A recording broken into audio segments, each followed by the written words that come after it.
ইসলামী bank Bangladesh PLC আপনাদের সুপরিচিত এক নাম।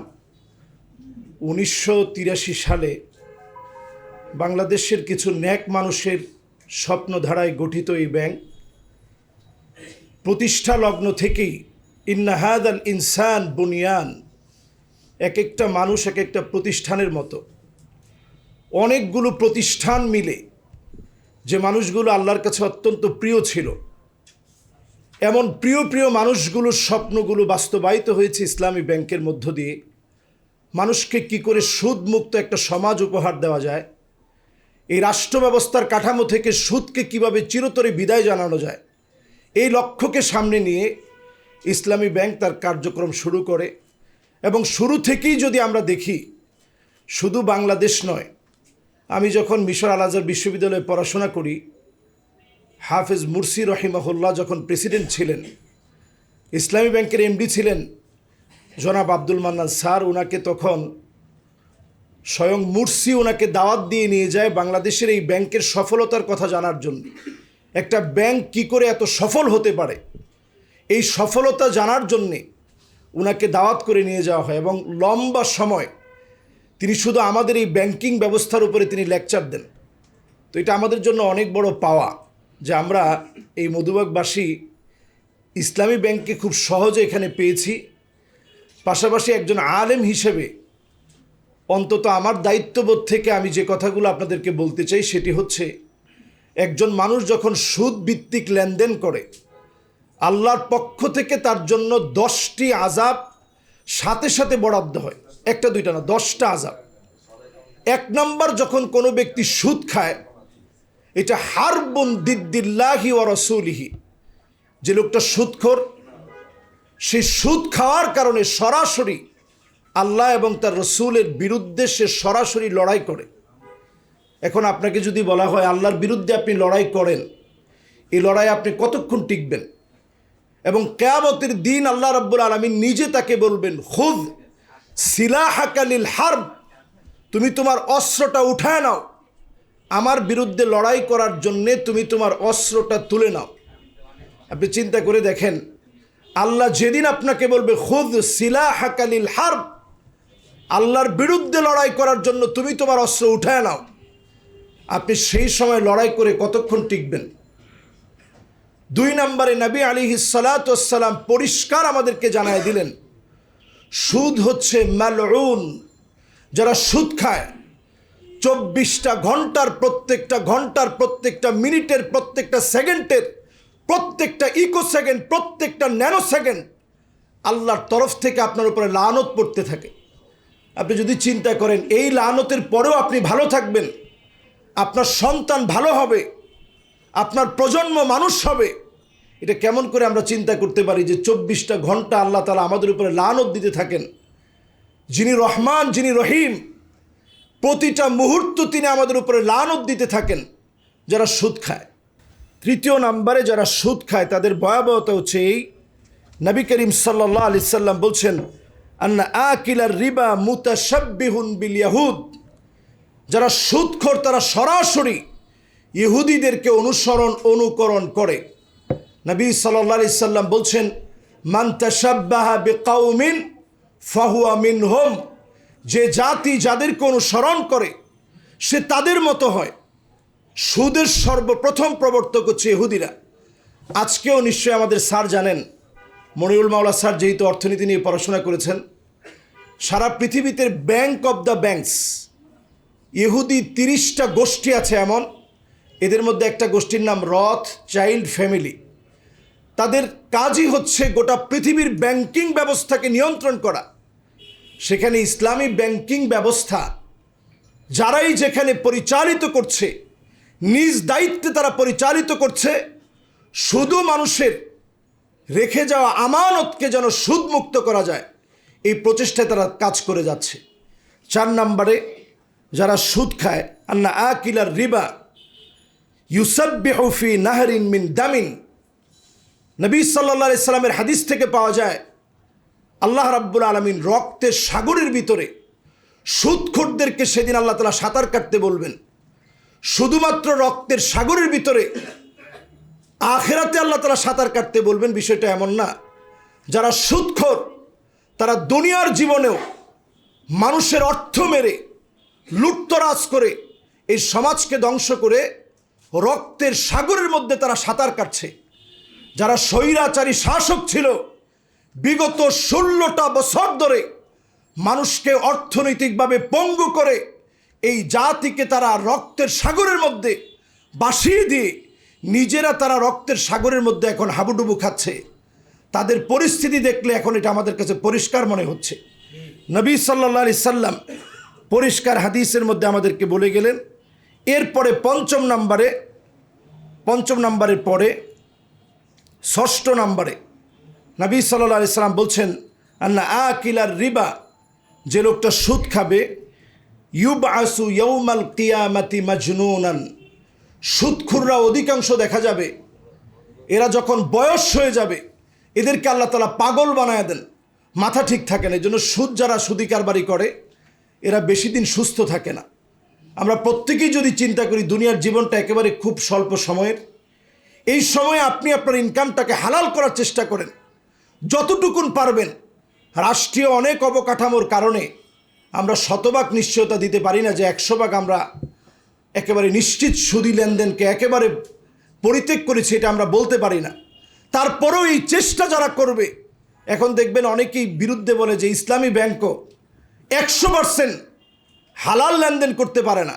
তারা যদি 70% লেনদেনও করে, এই 70% লেনদেনের কারণে আমার আপনার দায়িত্ব হচ্ছে 70% যে তারা লেনদেন করছে, অন্তত 30% এখন তারা পারছে না। এই 70%-এর সহযোগিতা করা এটা আমাদের ইমানি দায়িত্ব। এই দায়িত্ববোধ থেকে আমরা যতজন দূরে আছি প্রত্যেকে আল্লাহর কাঠগড়ায় আসামি হতে হবে। আর 30% আনা, এটা আমাদের রাষ্ট্রীয় অবকাঠামো তৈরিতে আমাদের প্রত্যেকের দায়িত্ব আছে, আমাদের উপর এটা ফরজ। নামাজ যেভাবে আমাদের উপরে ফরজ, সুদভিত্তিক সমাজ বিনির্মাণ, জাকাতের মধ্য দিয়ে একটা সমাজ বিনির্মাণ করা আমাদের জন্য ফরজ। এটা আল্লাহ তাআলা ফরজ করে দিয়েছেন। সহজ ভাবার কোনো বিষয় কিন্তু এই বিষয়টি নয়। এই জন্য আমরা প্রত্যেকে এই বিষয়টা আমাদের ইবাদত মনে করে এখানে লেনদেন করব শুধুমাত্র নিজের ইমানকে বাঁচানোর জন্যে। এরপরে 7 নম্বরে, আন্না মালা আকিলার রিবা মামহুকুন, যারা সুদভিত্তিক লেনদেন করবে আল্লাহর ওয়াদা হচ্ছে আল্লাহ তাদেরকে ডুবাই দিবেন। ইয়ামহাকুল্লাহুর রিবা ওয়া ইউরবিস সাদাকাত, যারা সুদভিত্তিক লেনদেন করবে আল্লাহর ওয়াদা আল্লাহ তাদেরকে ডুবাই দিবেন। আল্লাহ যদি ডুবাই দেন আপনি জিতবেন কেমনে? দুনিয়ার চোখে আপনি দেখা যাচ্ছে কিছুদিন ভালো আছেন, হঠাৎ আপনার ডায়ালিসিস করা লাগবে, হঠাৎ আপনার কিডনিটা ফেল হয়ে যাবে, হার্ট অ্যাটাক করবেন, বড় বড় এমন রোগ আসবে যেটা আপনি চিন্তা করতে পারেননি। আল্লাহ নিজেও ওয়াদা দিয়েছেন আমি আল্লাহ তাদেরকে ডুবিয়ে দিব যারা সুদভিত্তিক লেনদেন করবে। এরপর 8 নম্বরে, আন্নার রিবা মিনাল মুহলিকাত, এই পৃথিবীতে যত জাতিগোষ্ঠী বর্ণ ধ্বংস হয়েছে এর মধ্যে অন্যতম অপরাধ ছিল সুদভিত্তিক লেনদেন।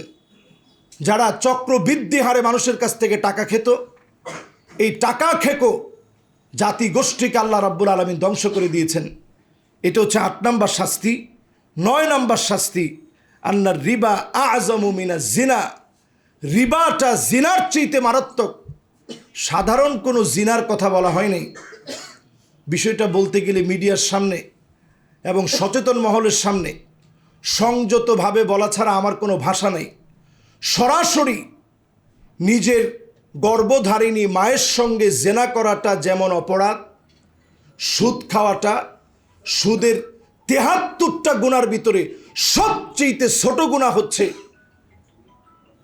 গর্ভধারিণী মায়ের সাথে জেনা করা, যেটা কোনো মুসলিম অন্তত চিন্তা করতে পারে না। যে মায়ের দিকে আমরা খারাপ দৃষ্টি দিতে পারি না, আমার ধর্মীয় ভাবধারা থেকে এটা আমরা শিখি, মায়ের দিকে খারাপ দৃষ্টিতে তাকানো যায় না। যত খারাপ নিকৃষ্ট চরিত্রের মানুষ হোক, মায়ের দিকে খারাপ চরিত্রে খারাপ দৃষ্টিতে তাকায় না। সে মায়ের সঙ্গে জেনা করলে যেই গুনাহ, সুদ খেলে সেই গুনাহ, সেগুলো আমরা প্রতিনিয়ত সেই গুনাহ করছি। ইস্তাহিল্লুন আল হিরা ওয়াল হারির, সুদটাকে আমরা হালাল মনে করে খাচ্ছি। এরপর 10 নম্বরে, আন্না যুহুর আর রিবা মিন আসবাবি হুলুলিল আযাব, যখন কোনো একটা জাতি সুদ খাবে তখন আল্লাহর আযাব আসাটা হালাল হয়ে যাবে। কেন আল্লাহ রাব্বুল আলামিনের আযাব আসাটা একেবারে বৈধ হয়ে যাবে? নবীজি সাল্লাল্লাহু আলাইহি সাল্লাম ওনাকে আল্লাহ রাব্বুল আলামিন 3টা অপশন দিলেন। 1 নম্বর অপশন ছিল কুল হুয়াল কাদির আলা আইয়াবআস আলাইকুম আযাবাম মিন ফাওকিকুম। নবী, আপনার কাছে আযাব আসবে আপনার উম্মতের উপরে, যদি উম্মত উল্টাপাল্টা করে আযাব আসবে উপরের দিক থেকে, বেল্ট থেকে বিচ্ছুরিত হবে পাথর, সে পাথর পরে আপনার উম্মত মারা যাবে। নবীজি কান্না শুরু করলেন, আউযু বিওয়াজহিক, আল্লাহ আপনার কাছে পানাহ চাই, যে উম্মতের জীবনে দেখলাম না, উল্টাপাল্টা করলে যদি আকাশ থেকে আযাব আসে, আল্লাহ আমি পানাহ চাই, আল্লাহ আপনি মাফ করে দেন। আল্লাহ দ্বিতীয় অপশন দিলেন, নবী আযাব আসবে আউ মিন তাহতি আরজুলিকুম, পায়ের নিচ থেকে আযাব আসবে, টর্নেডো হবে, সাইক্লোন হবে, ঘূর্ণিঝড় হবে, একটার পর একটা আযাব আসবে, ভূমিধস হবে, ভূমিকম্প হবে। নবীজি বললেন, আল্লাহ এটা থেকেও পানাহ চাই, আমার উম্মতরে তো তাহলে পাবো না। 3 নম্বর অপশন আল্লাহ রাব্বুল আলামিন দিলেন, আউ ইয়ালবিসাকুম শিয়া ওয়া ইউযীকা বা'দুকুম বা'সা বা'দ। নবী, তাহলে আপনার উম্মতের মধ্যে নিজেরা মারামারি করবে, নিজেরা ঐক্য নষ্ট করবে, বিনষ্ট করবে। নবীজি বললেন, ঠিক আছে আল্লাহ, যেহেতু 3 নম্বর অপশনটা আগের 2টার চাইতে সহজ, আকাশ থেকেও আযাব আসলো না, জমিনের নিচ থেকেও আযাব আসলো না, নিজেরা মারামারি করলে বেশি দিন মারামারি করতে পারবে না, ভাই আর কতক্ষণ মারামারি করবে। তো আমরা মারামারি করে দেশে 53 বছর শেষ করে দিয়েছি। এবার এসে যদি আপনি কোরআনের আয়াতটা মিলায় দেখেন, যখন আপনি সুদ খাবেন আগের 2 আযাব আমাদের জন্য হালাল হয়ে যাবে, শুধু 3 নম্বরে থাকবে না, ভাই মারামারি হবে না, আকাশ থেকে আযাব আসবে, জমিন থেকে আযাব উঠবে। এজন্য যদি আযাব থেকে আমরা অন্তত বাঁচতে চাই, নিজের দুনিয়ার জীবনের সৌভাগ্য, সাআদাতুদ দুনিয়া আরবা, দুনিয়ার জীবনের সৌভাগ্য হচ্ছে আল্লাহ আপনাকে সুন্দর একটা বাড়ি দিয়েছে, দুনিয়ার জীবনের সৌভাগ্য। দুনিয়ার জীবনে আল্লাহ একটা গাড়ি দিয়েছে, দুনিয়ার জীবনের সৌভাগ্য। দুনিয়ার জীবনের সৌভাগ্য হচ্ছে ইমরাআতুন সালেহা, নেককার স্ত্রী আপনি পেয়েছেন, দুনিয়ার জীবনের সৌভাগ্য পেয়েছেন। আপনার প্রতিবেশী আপনি ভালো পেয়েছেন, দুনিয়ার জীবনে আপনি সৌভাগ্য পেয়েছেন। আপনার কষ্টার্জিত টাকাগুলোকে হারাম লেনদেনের মধ্য দিয়ে দুনিয়ার সব সুখগুলোকে আপনি নষ্ট করে দিন না। এই দুনিয়ার জীবনের সফলতা তখন আসবে আপনি যখন হালাল খাওয়া শিখবেন। এবং শেষ এই হাদিসটি বলে আমি আমার আলোচনা শেষ করতে চাই, জান্নাতি হবে 3 শ্রেণীর মানুষ। এর মধ্যে 1 শ্রেণীর বিচারক, যে কাদি হক জেনে হকভাবে বিচার করবে। আমাদের দেশের ওই বিচারপতি মানিক্যাদের মতো যে সমস্ত বিচারকরা প্রশ্নবিদ্ধ বিচারক, এদের মতো বিচারকদের কথা বলা হয় না, যারা হক বিচার করবে, ন্যায় ইনসাফের মানদণ্ড কায়েমের জন্য বিচার করবে। ওই বিচারকরা আল্লাহর আদালতে আল্লাহর জান্নাতি মেহমান হবে। সুবহানাল্লাহ। শুধু মেহমান না, মানাবিরু মিন নূরিন। আজকে আমি একটা পোশাক পরা আছি, এরকম জান্নাতি নূরের পোশাক পরাবে, নবীরা দেখে বলবে, আল্লাহ এরা কারা, যাদেরকে এইরকম পোশাক আপনি পরাইছেন, কি কারণ তাদের? বলা হবে এরা জমিনের মধ্যে ন্যায় ইনসাফের বিচার প্রতিষ্ঠা করার জন্য কাজ করেছে। সুবহানাল্লাহ বিহামদি। এই প্রজন্মের কাছে আমরা ঋণী। এই প্রজন্ম স্লোগান তুলেছিল, উই ওয়ান্ট জাস্টিস। আমরা এই জমিনের ভিতরে আর ইনজাস্টিস দেখতে চাই না, ন্যায় ইনসাফের বিচার কায়েম করতে চাই। আমরা এটাকে সাধারণ স্লোগান মনে করি। কোরআনের মধ্যে আল্লাহ তাআলা বলছেন, ইন্নাল্লাহা ইয়া'মুরু বিল আদল। জুমাবারে দেখবেন প্রত্যেক মসজিদের খুতবার ভিতরে খতিব সাহেবরা বলে, ইন্নাল্লাহা ইয়া'মুরু বিল আদল। আল্লাহ পাক অর্ডার দিয়েছেন, এই জমিনের ভিতরে ন্যায় ইনসাফ কায়েম করার ব্যাপারে আল্লাহ নির্দেশ দিয়েছেন। তো আমাদের যে জেনারেশন জেড, জেন জি, এরপরে আসতেছে আলফা, তাদের যে পরিকল্পনা, এই পরিকল্পনার স্লোগান আপনি যদি চিন্তা করেন, এই স্লোগান সাধারণ স্লোগান না। আজকে যদি তাদের অধিকার আমরা নিশ্চিত করতে না পারি, আমরা হেরে যাব।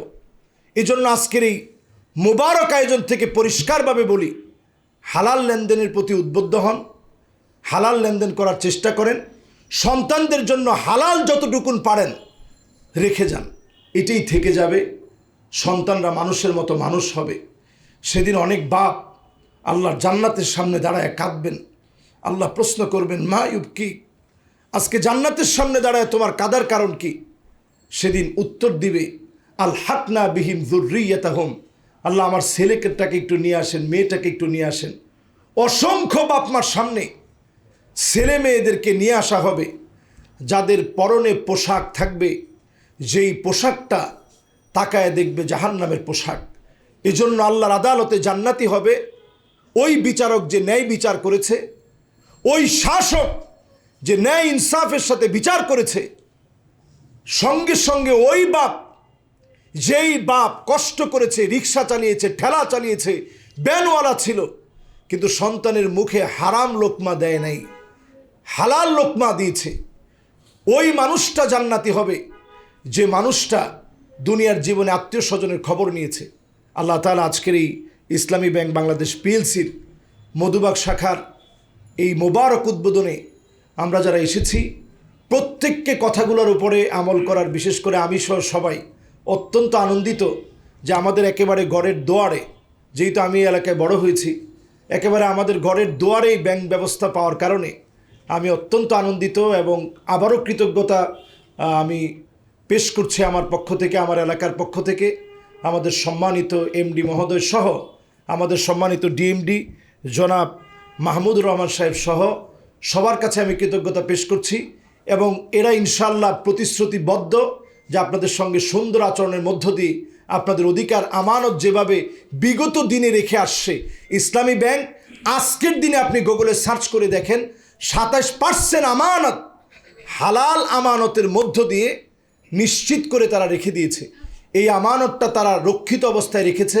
আল্লাহ তাআলা যেন দিন দিন তাদেরকে সমস্ত ঘাত প্রতিঘাত এবং জালেমের যে জুলুম নির্যাতনের মধ্যে ইসলামী ব্যাংক এতদিন পর্যন্ত আবদ্ধ ছিল, এই সব শৃঙ্খলকে, আবদ্ধ এই শৃঙ্খলকে পেরিয়ে আবার যেন তার কাঙ্ক্ষিত রূপে জাতির সামনে আবারও আসতে পারে, এই সহযোগিতা আপনাদের কাছে চাচ্ছি এবং আল্লাহর কাছে দোয়া কামনা করছি। আল্লাহর কাছে তৌফিক ভিক্ষা চাচ্ছি, আল্লাহ যেন আমাদেরকে তৌফিক দান করেন। আসসালামু আলাইকুম ওয়া রাহমাতুল্লাহি ওয়া বারাকাতুহু।